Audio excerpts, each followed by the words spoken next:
Hi friends, எல்லோரும் எப்படி இருக்கீங்க? இன்றைக்கி வீடியோவில் என்ன பார்க்க போகிறீங்கன்னா, ரொம்ப ஈஸியானது, பிகினர்ஸ் கூட ட்ரை பண்ணலாம். முட்டை வச்சு ஒரு சைட் டிஷ் தான் நம்ம பண்ண போகிறோம். இது வந்து சாம்பார், ரசம், தயிர் எல்லாத்துக்குமே சூப்பராக இருக்கும். நீங்கள் ட்ரை பண்ணி பாருங்கள். இது வந்து முட்டை மசாலா, இல்லை எக் கறி எது வேணாலும் சொல்லலாம். நீங்கள் ட்ரை பண்ணி பார்த்துட்டு எனக்கு கமெண்ட் பண்ணுங்கள். இப்போ கேஸ் பற்ற வச்சு ஒரு கடாயை வச்சுருக்கேன். அதில் நல்லெண்ணெய் ஊற்றிருக்கேன். இப்போ கொஞ்சோண்டு நம்ம சோம்பு போட்டு தாளிச்சிக்கலாம். ரொம்ப சூப்பராக இருக்கும் ஃப்ரெண்ட்ஸ். இது சைட் டிஷ்க்கெல்லாம் நீங்கள் ட்ரை பண்ணி பாருங்கள். இப்போ வெங்காயம், தக்காளி, கருவேப்பிலை மூணுத்தையும் ஒன்றா சேர்த்துடலாம். நான் ஒரு வெங்காயம் ஒரு தக்காளி தான் எடுத்துருக்கேன், பெரிய வெங்காயம். எல்லாம் கட் பண்ணி நம்ம சேர்த்துக்கலாம். உங்களுக்கு தேவைக்கேற்று எடுத்துக்கோங்க.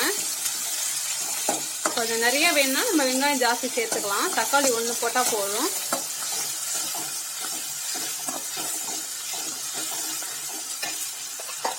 இப்போ இதோட கொஞ்சம் இஞ்சி பூண்டு பேஸ்ட் போட்டுடலாம்.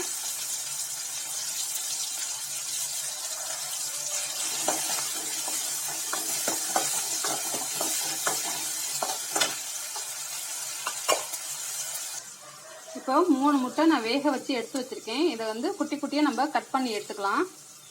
இந்த மாதிரி உங்களுக்கு ரொம்ப குட்டியாக இருந்தால் தான் நல்லாயிருக்கும். கட் பண்ணி காமிக்கிறேன் பாருங்கள். இந்த மாதிரி குட்டி குட்டியாக நம்ம கட் பண்ணி வச்சுக்கணும் முட்டையை. இப்போ அடுத்தது கொஞ்சோண்டு நம்ம மஞ்சள்தூள் சேர்க்கலாம்.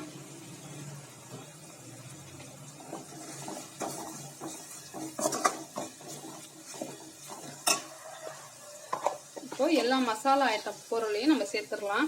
இதில் என்னென்ன எடுத்திருக்கேன்னா, மிளகாத்தூள், மல்லித்தூள், ஜீரகத்தூள், சோம்புத்தூள், அப்புறம் கொஞ்சோண்டு மிளகுத்தூள், அப்புறம் சிக்கன் மசாலா, அடுத்தது வந்து கொஞ்சோண்டு கரம் மசாலா.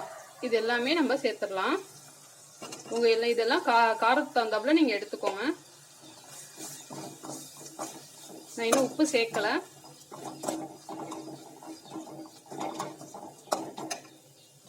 நான் கொஞ்சோண்டு இஞ்சி பூண்டு அரைச்ச தண்ணி இருக்குது மிக்ஸி ஜாரில், அதை சேர்த்துக்கிறேன். இப்போ நான் தேவையான அளவு உப்பு சேர்க்குறேன். நல்லா கொதிக்கட்டும். இப்போ நல்லா கொதிக்க ஆரம்பிச்சிருச்சு. இப்போ இந்த முட்டையெல்லாம் நம்ம சேர்த்துடலாம்.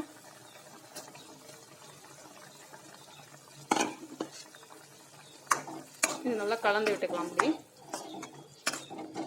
இந்த தண்ணியெல்லாம் நம்மளுக்கு நல்லா வற்றணும். அப்போ தான் இது வந்து நம்மளுக்கு சாப்பிடும்போது நல்லா டேஸ்ட்டாக இருக்கும். வேணுன்னா உங்களுக்கு தேவைப்பட்டுச்சுன்னா கொஞ்சோண்டு தேங்காய் அரைச்சி நம்ம ஊற்றிக்கலாம். நல்லா கொதிக்கட்டும். அவ்வளோதான் ஃப்ரெண்ட்ஸ், நம்மளோட முட்டைக்கறி ஒரு 10 நிமிஷத்தில் சூப்பராக ரெடி பண்ணிட்டோம் பாருங்கள். கொஞ்சோண்டு கொத்தமல்லி வந்து தூவிக்கலாம். செம்மையாக இருக்கும் ஃப்ரெண்ட்ஸ். சாப்பாட்டுக்கு நீங்கள் சைடிஷாக இதை வந்து சாப்பிட்டு பாருங்கள். இட்லி, தோசைக்கு எல்லாத்துக்குமே சூப்பராக இருக்கும். இன்னும் நம்மளுக்கு இது போதுன்னா இந்த ஸ்டேஜில் ஆஃப் பண்ணிக்கலாம். இல்லைன்னா இன்னும் கொஞ்சம் நம்ம தண்ணி நல்லா வற்றினதுக்கப்புறம் நம்ம ஆஃப் பண்ணிக்கலாம். இப்போ இது கரெக்டான ஸ்டேஜ். நான் இப்போ ஆஃப் பண்ணிக்கிறேன்.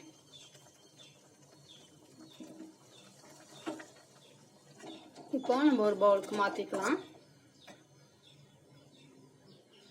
ஃப்ரெண்ட்ஸ், சூப்பரான முட்டைக்கறி ரெடி ஆயிடுச்சு. நீங்களும் உங்கள் வீட்டில் ட்ரை பண்ணி பாருங்கள்.